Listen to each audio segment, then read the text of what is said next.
Thank you everybody for joining this morning on the webinar on leadership in turbulent times.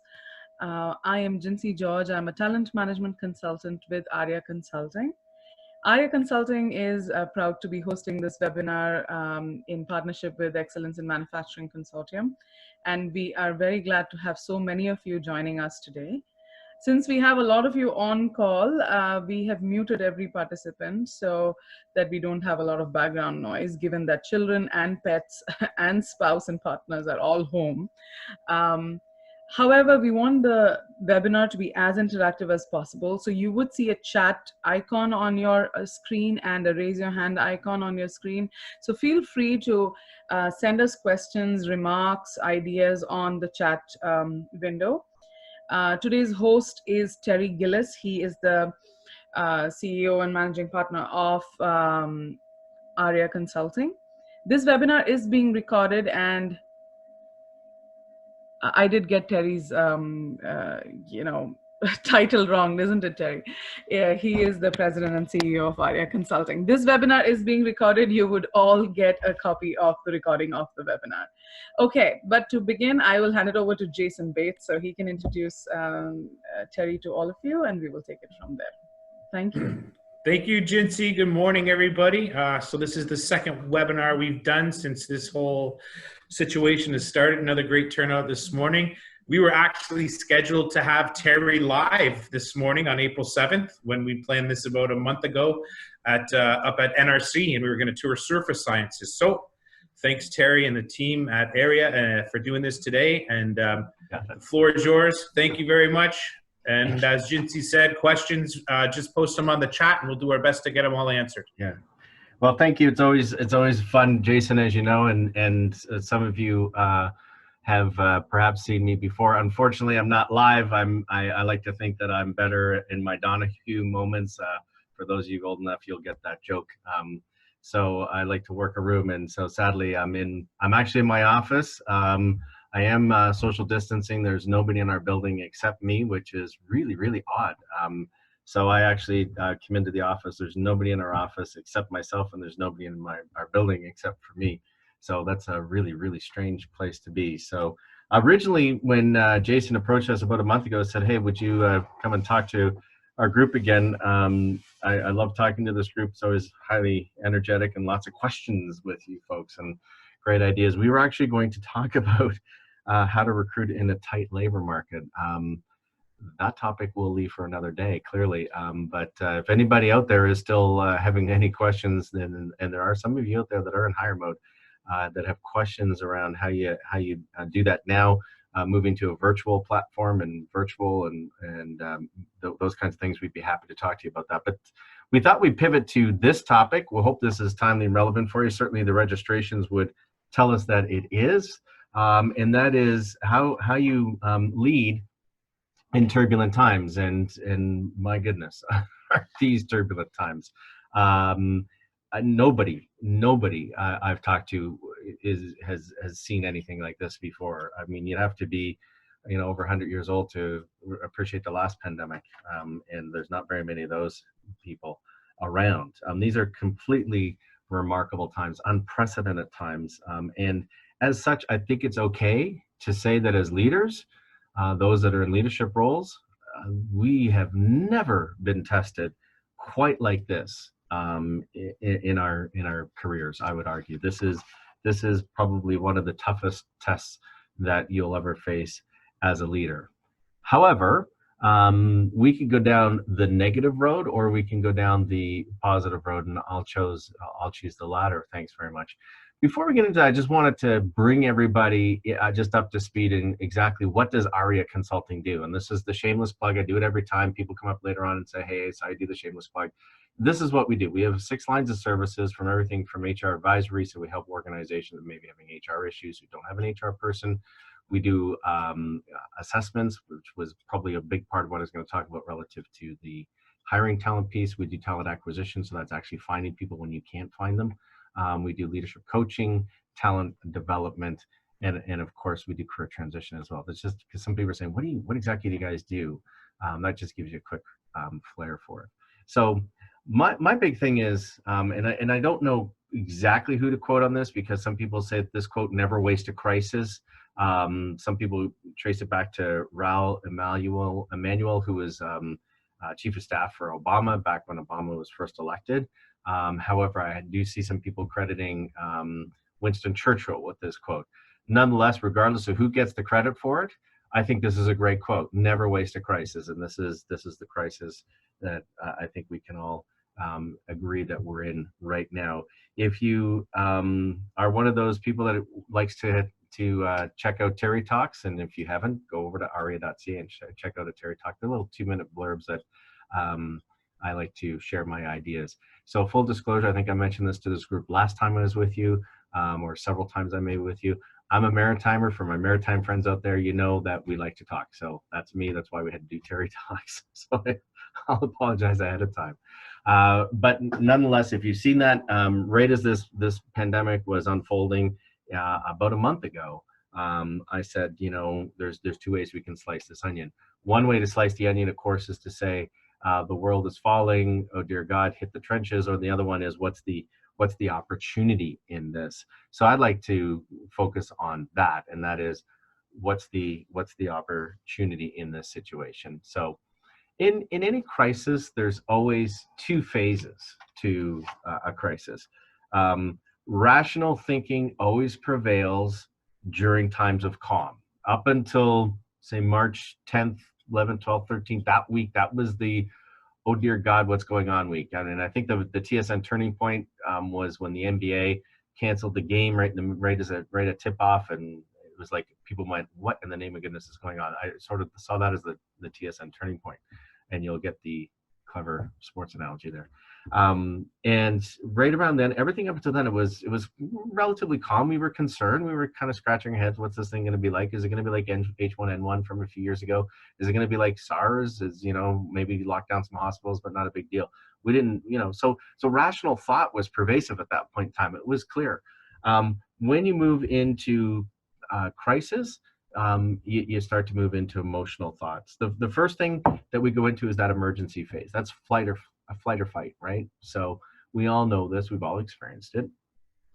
Flight or fight is that moment when all that beautiful, rich, oxygenated blood that you know keeps our brains functioning at high capacity just drains out of our brains and goes to the muscles, because we're either going to put up our dukes and we're going to have a fight, or we're going to run to the exits. So when we get into crisis mode, that very first mode, we get into that emergency phase.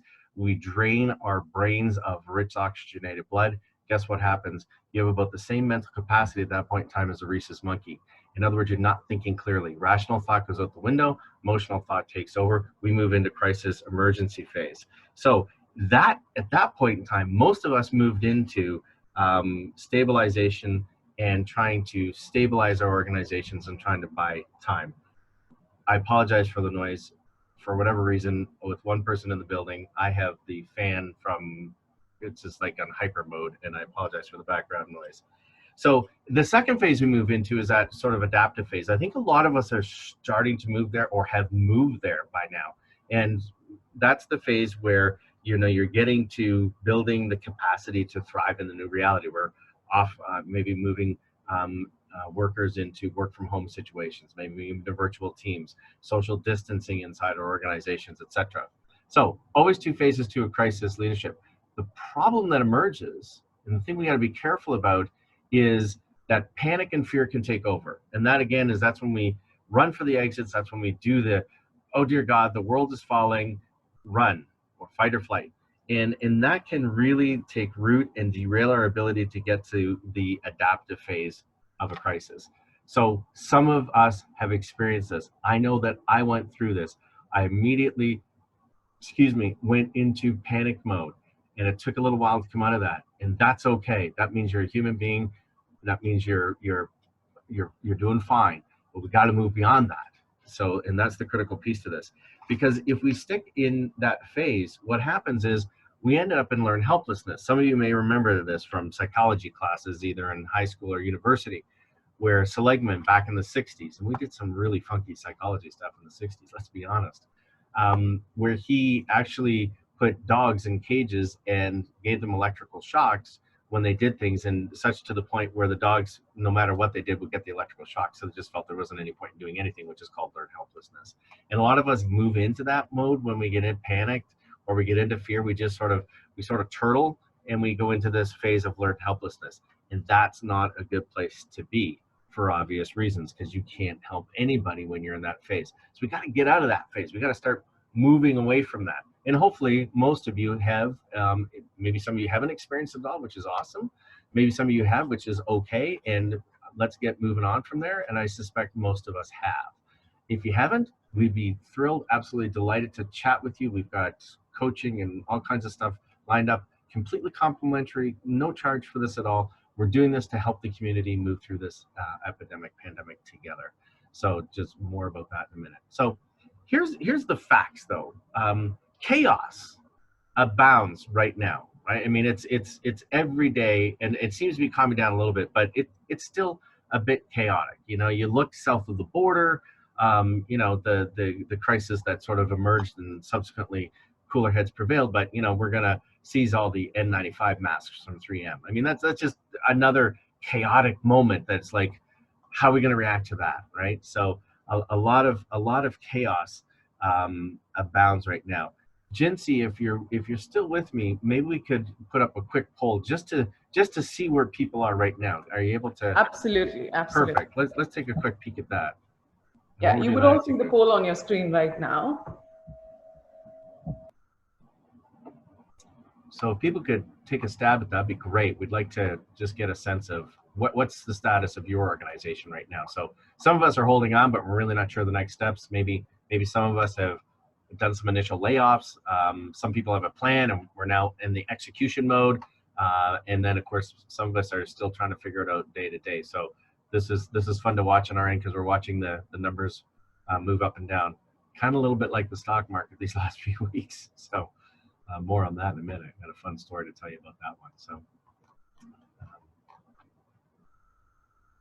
we have about just a little over about 60% have voted, so we'll give you a few more minutes on that. That'd be great. Just jump in there.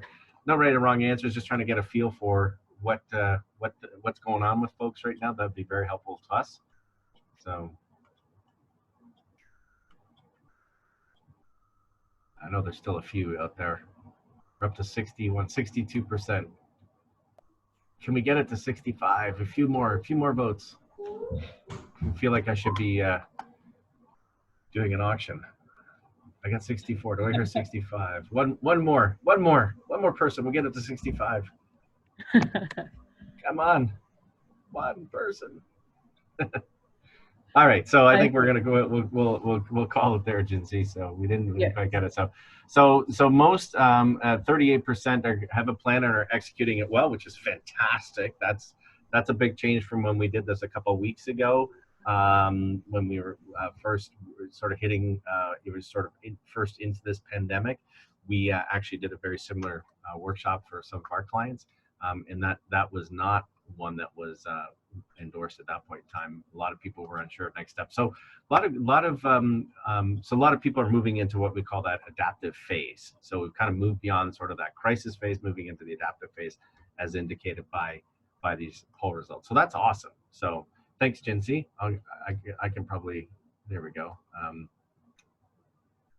So we can, are we sharing those results, Jinsey? I don't know where we are with this. So she does all the mechanics. Oh yes, the results will share. Yeah. Okay, perfect.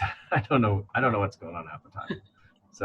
So back to the chaos abounding right now. So, a lot of people getting up to speed on the logistics and the daily routines and how to do the remote workforces and whatnot. So just, it's chaos.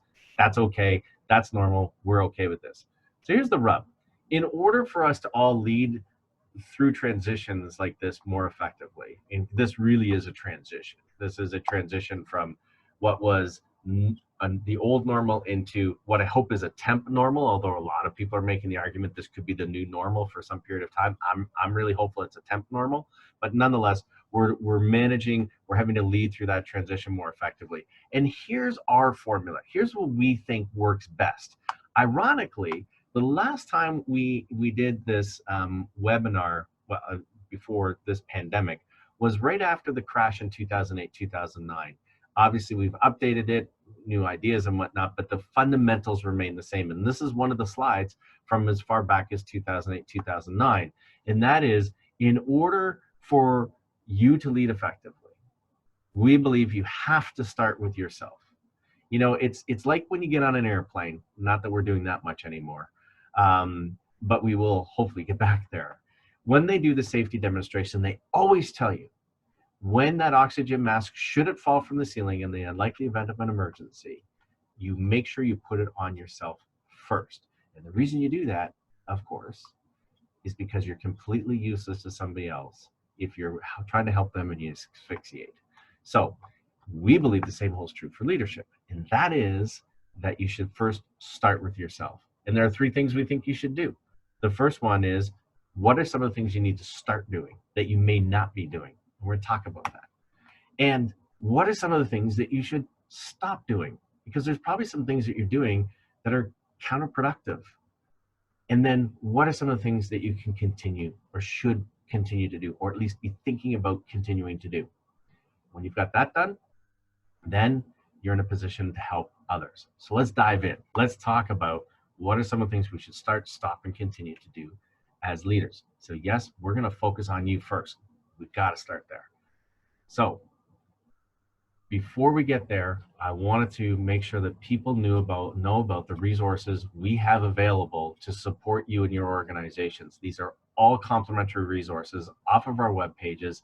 We have free resources for people out of work. If you know anybody who's been impacted, who is out of work right now, we have free resources. Send them over to our website. They can click here, free resources for people who may be out of work. If you've had the unpleasant experience of having to let some people go and you were not able to provide them with career transition support, but you wanted to give them something, send them over to this website. We'd be delighted to chat with them.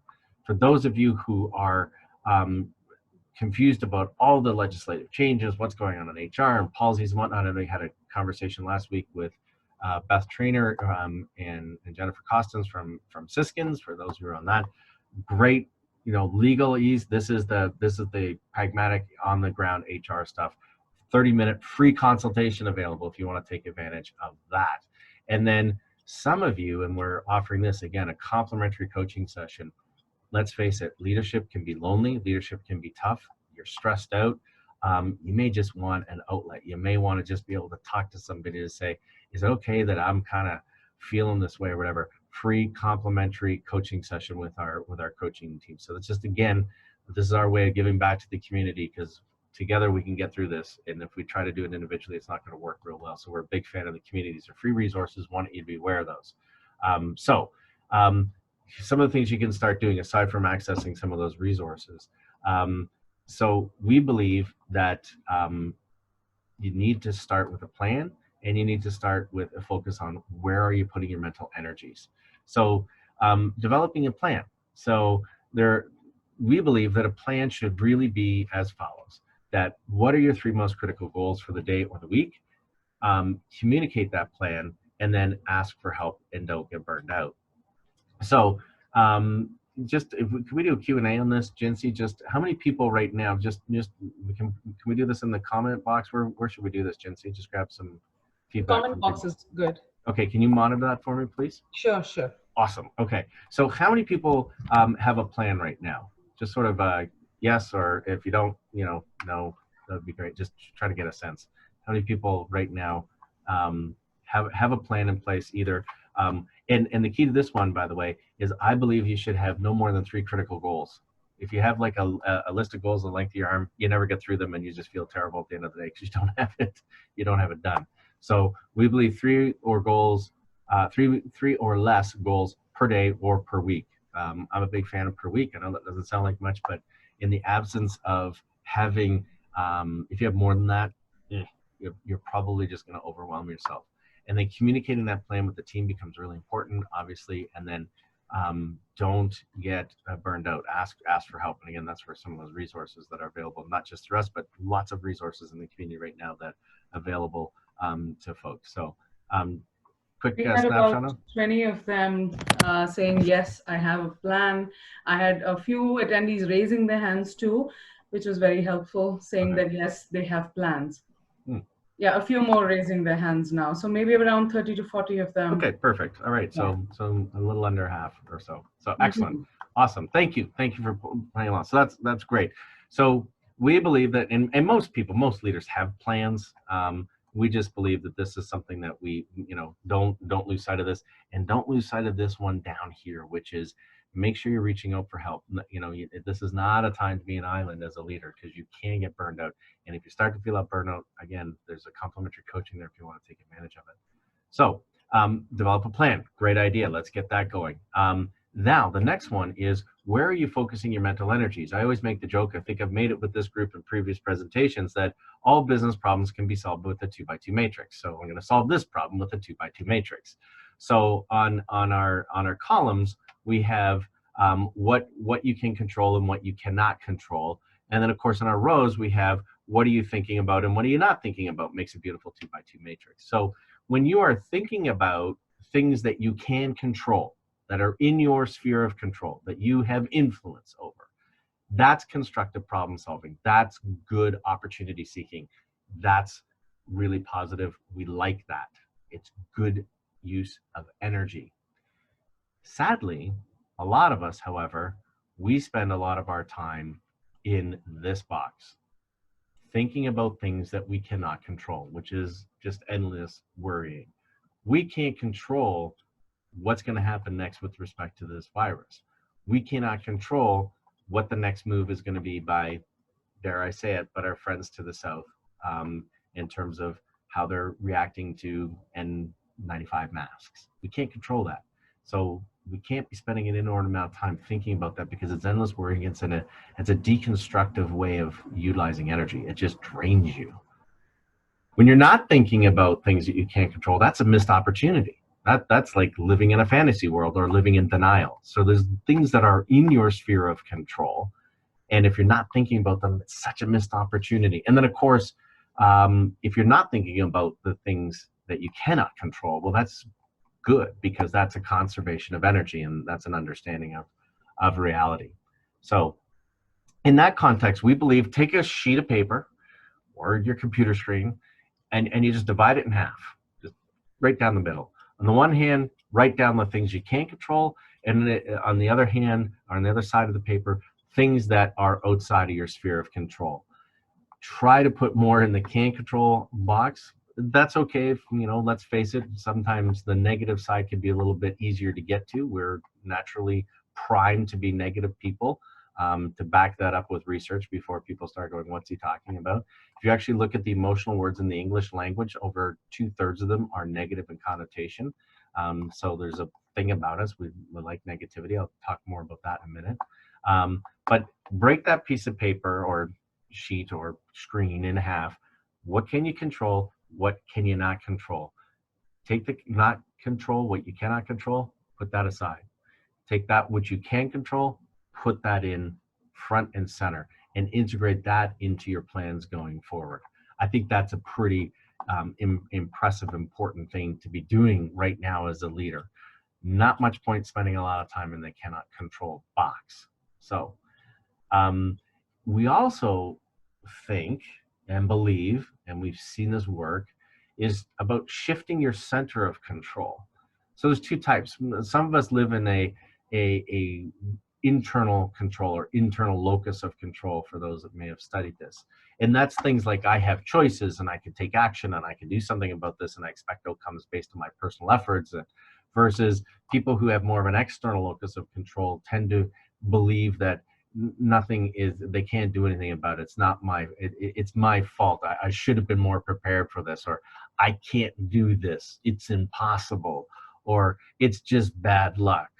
This is just happening because of my lot in life, or if only. And what we're, those that have the internal sense of control, a belief in your ability to shape your own outcomes, breeds confidence. And right now, confidence is such a great currency to have. So we experience less stress when we believe we have choices. We bounce back faster when we think we have choices. But if you believe you're at the mercy of forces outside of yourself, like fate, or the horoscope determines your lot on a particular day, then you see yourself probably as a victim, or as a big character flaw, or you're experiencing greater stress as a result of that. But here's the good news. The good news is this: we can change the center of control because it's a learned behavior. And how we do that is we monitor our own self-talk and we change it. How do we change it? Simply by starting to change our beliefs, because our beliefs really control our thoughts, and our thoughts control what we feel, and our feelings actually result in actions. Think about it.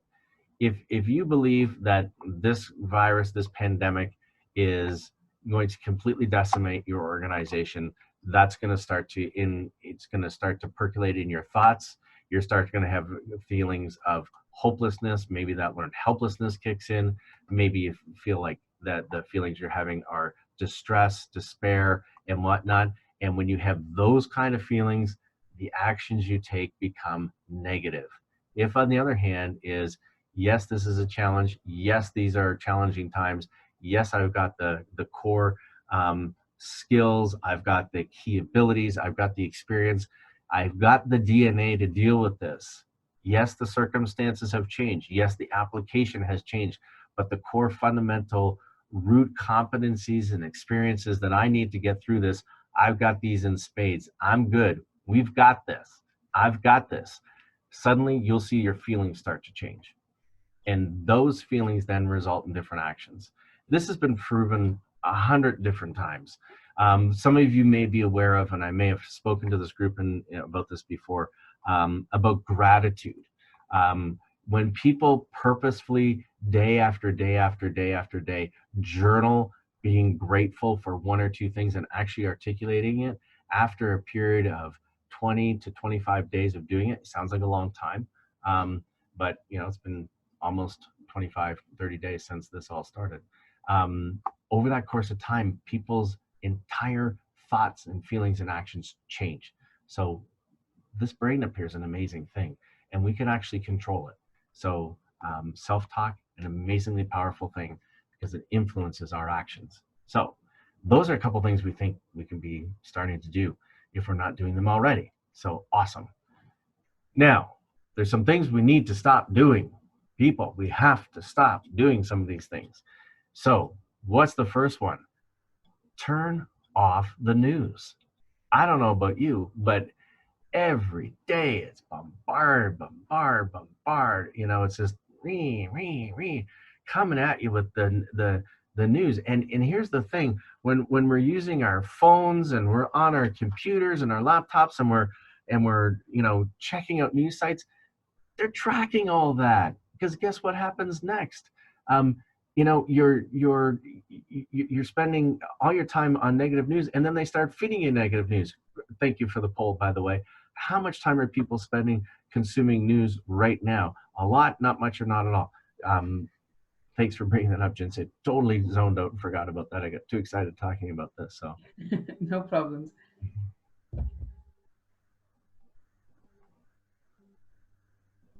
Folks, you should be seeing a poll on your screens right now, and you can vote on the polling screen. We have about 50% of you who've already participated. Let's see if we can beat the other poll that ended at 64%. You did.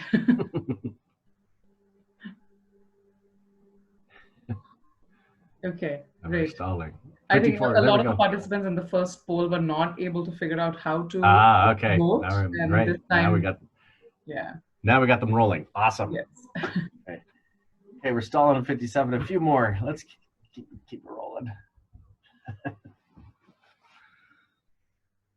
So look at that. It's almost a dead tie between not much and a lot, and very few or not at all.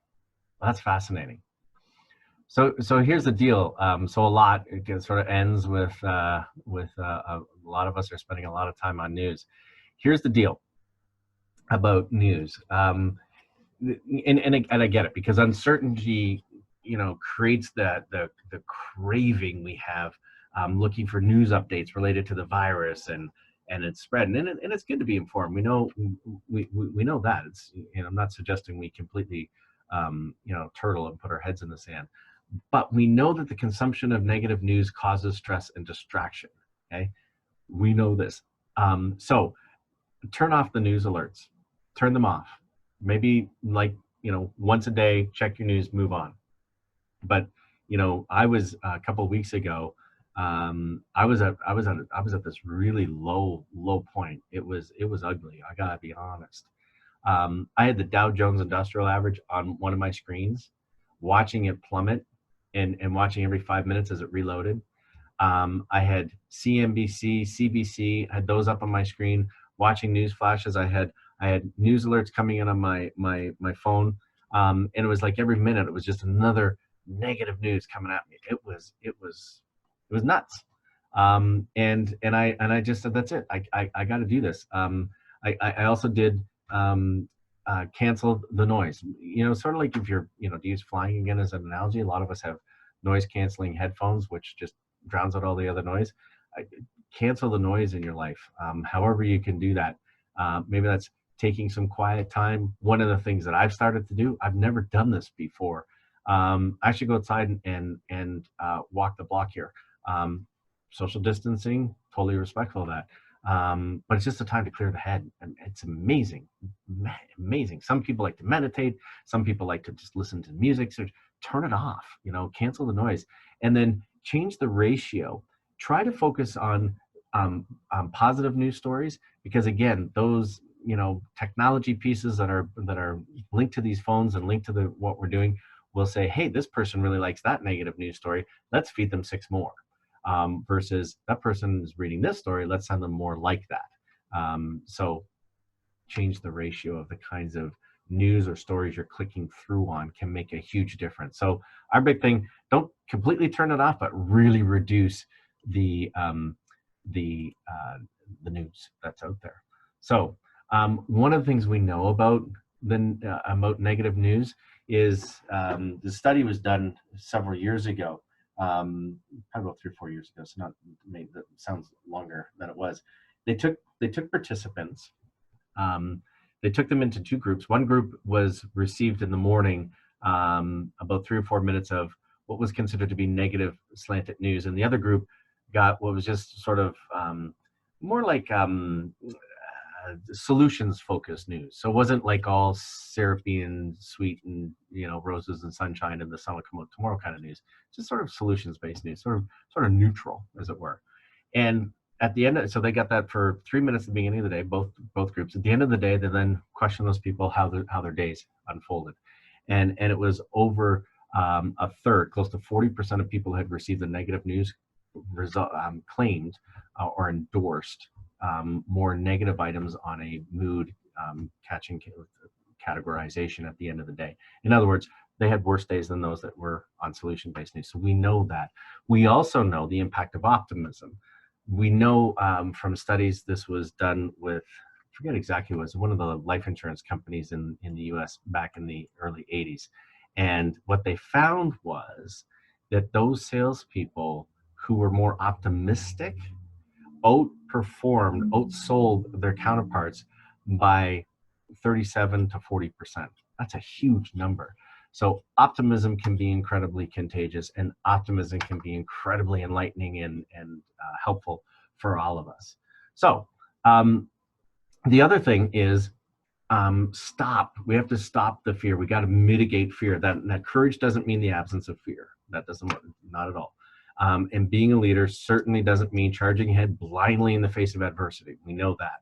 It does mean you can't allow your fear to become contagious. Your teams need you right now to believe you're in control of yourself and that have confidence in you that you're making right, smart decisions currently.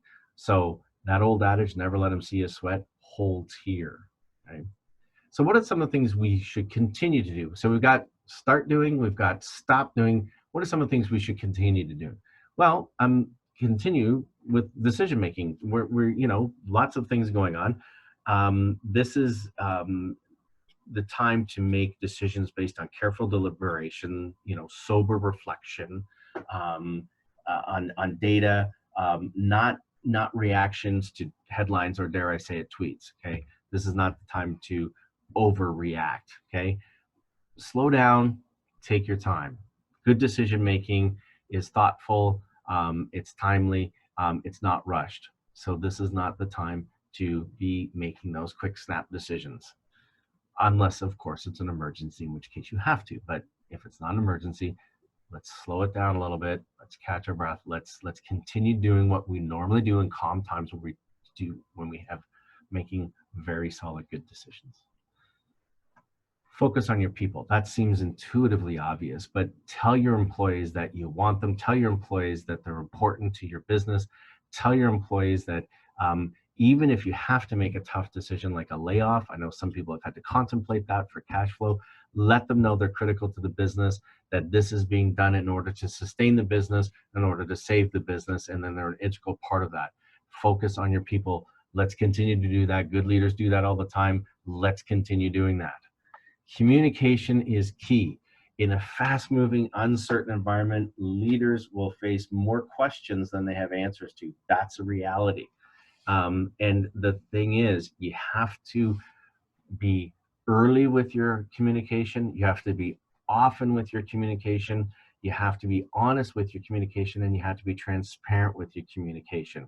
When you're communicating to your employees, get in front of what you expect their questions could be. Tell them what you know, tell them what you don't know. Be honest, be transparent, incredibly helpful. It's suddenly we get into crisis modes, and it's like we sort of shut down and we can't share certain pieces of information. They can make decisions on their own, and communication is key. And I would like to just give a shout out to the Premier, who, let's face it, before this crisis had mixed reactions by a lot of people, but kudos to him and his team for doing what I consider to be an enviable job with communication in this crisis. So that's they're using the leadership in turbulent time playbook really, really well. So kudos to them. So good communication, post information, if it's email or the internet or Slack or Facebook or whatever channel you're using, decide how decisions were made. So, how we're making decisions about travel, which is pretty much non-existent right now, or working from home, or with working from home relationships or situations, communicate no less than every day, and try to provide timely information. And when you don't have the information, some quotes, and I don't know where I got this from, so I apologize for not having the reference. I'm not claiming these as my own, but I just love these quotes. So, I'm giving you today's truth. It may change tomorrow. This is what I know is changing. This is what I know is not changing. I'm giving you all the information I have. I don't know anything else. We're all going through the same change. It's important that we stick together and keep communicating. Just keep those lines of communication open. It's so critical right now, because as C. Northcott Parkinson quote, I love this quote, "The void created by the failure to communicate is soon filled with poison, drivel, and misrepresentation. Nature abhors a vacuum." It truly does. And if you're not communicating, people will start filling in the blanks. And they will fill in the blanks with the crazy thoughts that are going through the heads around why there isn't communication. So you cannot over communicate enough, especially in a situation like this that's so foreign to many. Communicate, and then when you're done that, communicate some more. Finally, most leaders will know this, reduce the unknowns. Unknowns can really wreak havoc with your employees, so try to reduce those. Look for ways to tailor the work. A lot of you may now be facing doing more with less. Social distancing, perhaps in your manufacturing facilities. Key staff that may be now working from home, virtual work arrangements. So we may be doing more with less people, less, let's face it, when working from home, you've got kids at home now that are being homeschooled. You've got dogs and cats and elephants and whatever other animal, don't know where that came from. Maybe if you do have an elephant as a pet, I'm coming to your house when this is all over. But there's lots of distractions. So people are not going to be operating at full capacity. We need to expect that. So look for ways to tailor the work to ensure that you're speaking to people's strengths. They're focusing on the things they're really good at this point in time. And then give employees control. This is the rallying call here at Ahria. When employees feel like they have control, it's a little thing called agency. It's the capacity for individuals to act independently and make their own free choices. This is so critical to engagement. This is so critical to motivation in organizations. When employees feel like they have mastery and control over things, they perform better. Why did everybody run off and buy hand sanitizers a month ago? Because that was something, they knew something bad was coming. It was the one thing that they could control. And you know, health experts are saying, yeah, let's go out and get alcohol, rubbing alcohol and hand sanitizer. No health person I heard told us to run off and buy scads of toilet paper, but that was another thing. It was like, hey, this is something I can do. I can hoard toilet paper. It's a weird thing, but it was the ability for people to say, hey, listen, I can control this aspect of, I can do something about this. Still, that eases people's anxiety. When they have control, it lessens their anxiety. So give employees control. It's going to lower their anxiety levels. Great thing to do there. And of course, empathy. Remember that your employees are human with real fears and anxieties, just like you. So walk a mile in their shoes, lend them that empathetic ear, listen more than you ever have before. This is when they need you most. And sometimes they just need an ear. Sometimes we all just need an ear. And again, reiterating for leaders out there, it's lonely at the top. You may not have that person to bend an ear with. If that's the case, jump on, grab, get over to our website, get a complimentary session with one of our coaches. We'll just listen. And we're happy to do that. So, and this is sort of seemingly odd, but get some sunlight whenever you can. As sunlight produces serotonin, and serotonin lowers blood pressure, and it also lowers cortisol. Cortisol is that hormone that is the stress hormone. So just being in the sunlight really has an incredible, powerful impact on our bodies. So I don't know about you, but the weekend, the last couple of days, today not so great, but the last couple of days with that sunshine, it just felt awesome. And there's a reason for it, because it's biological. It's actually helping you lower your stress hormones. Phenomenal. Next time you have some sunlight, get outside for a few minutes, you know, social distance, but let's get outside. It's incredibly helpful. The other one too, it's going to seem a little bit preachy. I apologize ahead of time, but get plenty of sleep. We are the worst at sleep. We rob ourselves of this all the time. We know sleep is absolutely vital to productivity. It's absolutely critical to focus and your creativity. Get those smartphones and tablets and whatnot, get those away from you, because they just blast your brain with blue light, and which really disrupts melatonin production, which is the hormone that helps us sleep. Get those out of the bedroom at nighttime, so you don't wake up in the middle of the night and say, oh, I'll hop over and check what's going on in the world. We're not going to do that anymore, because we're going to lower the amount of negative news, right? So the other one, and this is going to seem really odd, I've said this before when I've done discussions on the importance of sleep. Take a nap in the middle of the day, 20-minute nap. Like, you'll be amazed how much more productive you are. We got to find a way to start moving that concept into, it's okay to be talking that way. So anyway, like to remind people to keep calm and wash your hands, and of course keep calm and keep your physical distance, very important. So with that, we'll wrap it up there. That's right about 50 minutes according to my timer. So just coming on to 10:45 now. We've been live for 50 minutes, so I'll stop there, take questions, have a chat, commentary. Jinsey, I'll get you to help me with this. Jason, feel free to jump in if you have any comments or questions as well. Happy to dig into that dialogue with anybody.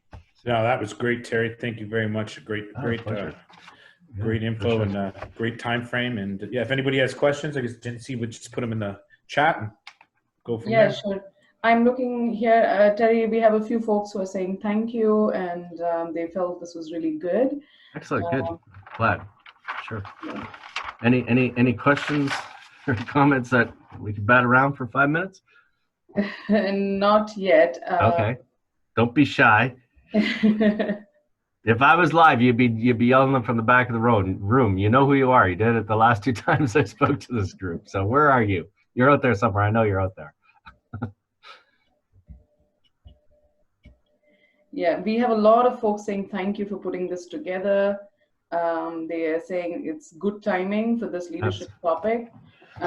Someone said they really liked the first quote. I'm wondering which code that is, Terry. No. I wonder. Oh my goodness. I have one question here, Terry. Which Oh, is, good. All right, good. Test. Never are waste there a any- crisis. I bet you that was the quote. Oh, never waste a crisis. That's Yeah, right. Yes. yeah, that's what it was. Yeah, sorry. Okay. So, The question here is, are there any tips? Okay, give me a minute. They're all moving really fast with a lot of because they're sliding up your screen. Yeah.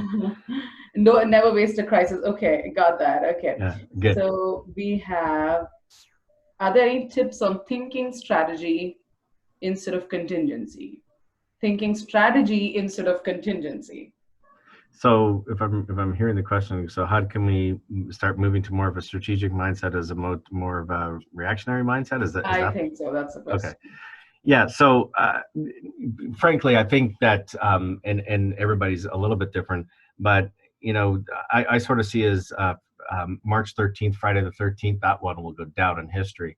That was sort of the TSN turning point, I think, for all of us, whereas the NBA game 2 nights earlier, where, you know, the NHL had shut down, the OHL had shut down. I know I was supposed to go to the Knights game that weekend. The Business Achievement Awards were being canceled. It was like everything was just canceling. School was going to be canceled. That was just crazy times. And I think at that point in time, for the week of St. Patrick's Day and the week thereafter, we were all kind of in that mode of, what is this thing and what does this look like? And, you know, then we got the shutdown the next week, you know, we're shutting down the mandatory closure of businesses and whatnot. It feels like we've kind of leveled out now. It feels like we've sort of gotten to a point, or many of us have gotten to the point where, okay, we're stable. So the wobbly chair is now stable. So we can actually start trying to focus on strategy moving forward.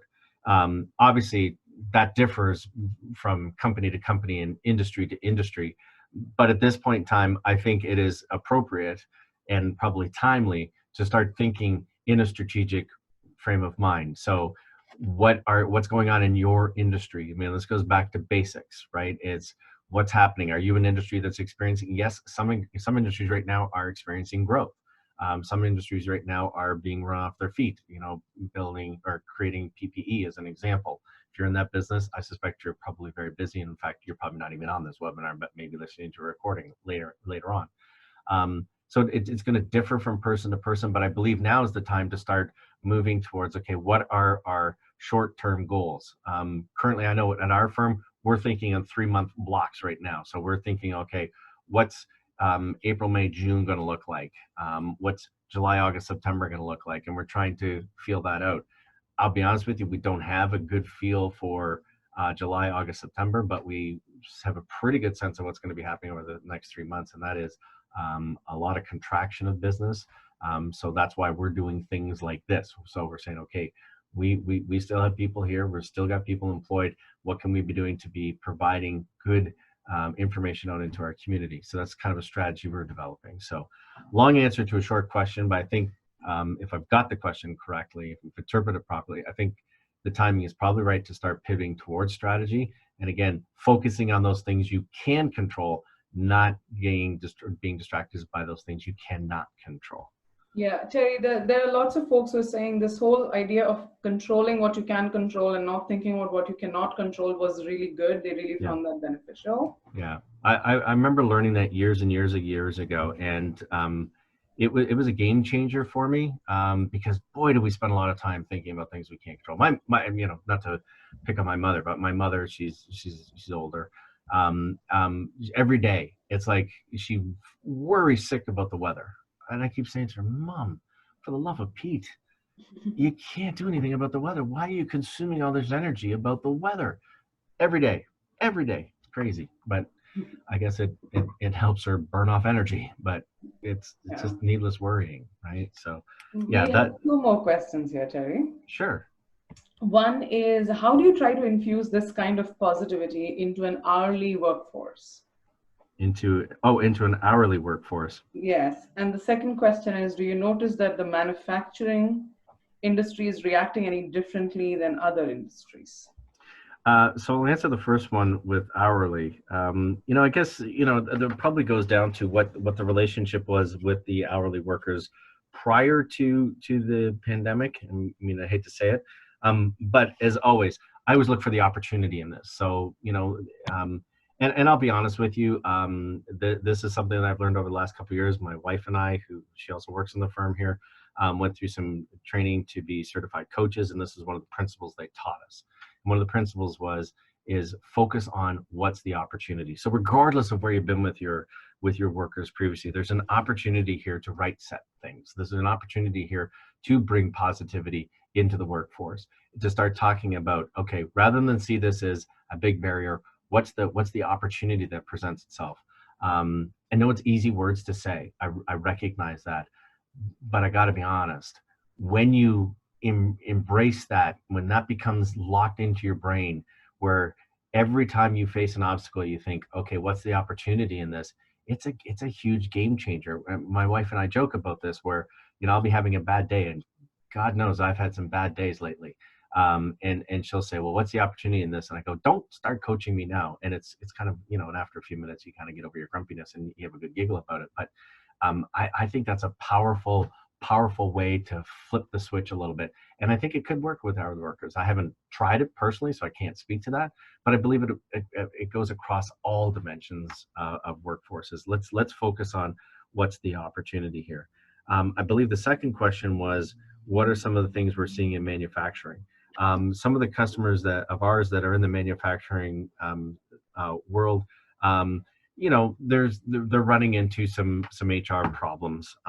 So we've had to deal with a couple of issues around work refusals because they believe that the workplace is unsafe, because they feel that somebody might be exposed to COVID-19. And some people, let's be honest, will abuse the sort of some of the rules at this point in time. As always, your health and safety groups will help you with this. But if you've done an investigation into the relevance of the safety claim and it's proven not to be, then the person can't refuse work. But there's all kinds of nuances in that, and I'm sure they covered this last week with the law folks, the lawyers. Beth and Jen, they're a lot smarter at this stuff than we are. They know it intimately. But that's one of the things we're seeing. We're also seeing with some of our manufacturing folks as well, just how to deal with the simple things like social distancing and how you do that with washroom breaks and whatnot. So tricky, sticky wickets to navigate through. But again, opportunity there to be, doing some creative things. I think the grocery stores have done an amazing job, just to pivot on that for a minute, putting signs on the floor, that so that people know how to line up at a grocery store now and keep 6 feet. Brilliant. Like, wow. So again, opportunity to do things differently. So I'm not sure I'm answering those questions really, really well, but hopefully some ideas there. No, absolutely, Terry. In fact, there was one question in our chat, which was, is it okay to always look for opportunity in a crisis? And the person said that does not make you a bad person. It doesn't make you a bad person. It's a choice. So there's always, and this is a little bit Annie, the sun will come out tomorrow, and start breaking out the song. I get that. And the next thing, there's going to be unicorns and lollipops and rainbows, and I get that. And I'm certainly not trying to advocate that. But when you change that frame of mind, when you change that frame of reference, boy, it can make a huge difference. It can really, really make a huge difference. It's not going to say that everything's going to work out perfectly. This isn't a Hollywood movie that has, the necessarily happy ending where, the two lovers walk off into the sunset. I'm not advocating that in any stretch. But again, is there an opportunity to do something differently? Can make a massive difference. Massive, massive difference. So thank you, Terry. We have a lot of thank you messages on the chat. Absolutely, my pleasure. There's one, Jinsey, in the other question and answer one. I can read it for you, Terry. Oh, okay, perfect. There is differences in how individuals are dealing with these circumstances. Some are overreacting, some are underreacting, and those differences are causing tensions between team members. Yep. Thoughts on how to mitigate some of those tensions? Mm-hmm. Yeah, I mean, I would suggest that situations like that, if it's I imagine this is probably done virtually. I don't know. That's where I'm always a big fan of communication. I'm a big fan of bring the warring factions, if you will, that's a bit extreme language, but to bring those parties together to explain different points of view and to share those in a non-confrontational way. I think that that's always a way to try to mitigate the kind of tension that emerges. I mean, I had this, myself with some of the folks I know that were and very initially on not taking this very seriously. I wasn't taking it seriously, and back in the early part or the mid part of March. And it's about education. It's about non-confrontational information sharing. I think some of the information that's being shared by the health unit and Dr. Chris Mackey, so shout out to he and his crew, been doing a remarkable job of sharing information. And while we're at it, I think we all give a big shout out to our healthcare workers that are, I just marvel at them and everybody that's involved in this, the manufacturers, the truck drivers, the people in the stores. A big shout out to all those people that are keeping us well fed, well taken care of and whatnot. But I'm always a big fan, to get back to the root of the question. When you have differences of opinion, it's to try and bring those parties together to share their differences of opinion and to be able to articulate those different points of view without being judgmental about either one of them. There's nothing worse than being that person that has a different point of view and being told you're wrong. That's just, there's just the hairs in the back of your neck go up and you just get into, again, flight or fight mode. I'm gonna get into this. Sharing ideas, sharing communication, sharing points of view, I think can be helpful. Not necessarily going to dissuade people or persuade people, but at least it gets the information on the table. I think that can be helpful. Thank you, Terry. Terry, I just wanted to say, for those folks who may have HR questions, today at 2 o'clock, we do have a webcast with the Tech Alliance, and I have posted the information on the webcast in the chat window. Right. So if any of you have HR related questions and you would like some expert opinion on it, you could probably join in today. It's a 45-minute webcast and you can ask your questions. Yeah. So that's very HR specific. Mm-hmm. A little bit of leadership in there, but mostly HR specific types of question. We have some HR people from across industry actually joining that panel later on this afternoon. Yeah. So, excellent. We have one of the folks in the chat window who wanted to add to your response around conflict. And oh yes, I love it when people have ideas a whole lot better than mine. Yeah.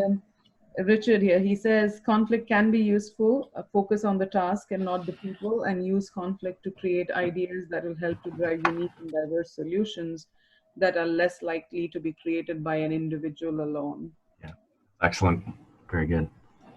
Thank you for sharing. Very good. So I think we've come to the end of questions, Terry. A lot of appreciation on the chat window, but we've come Perfect. Wonderful. Good.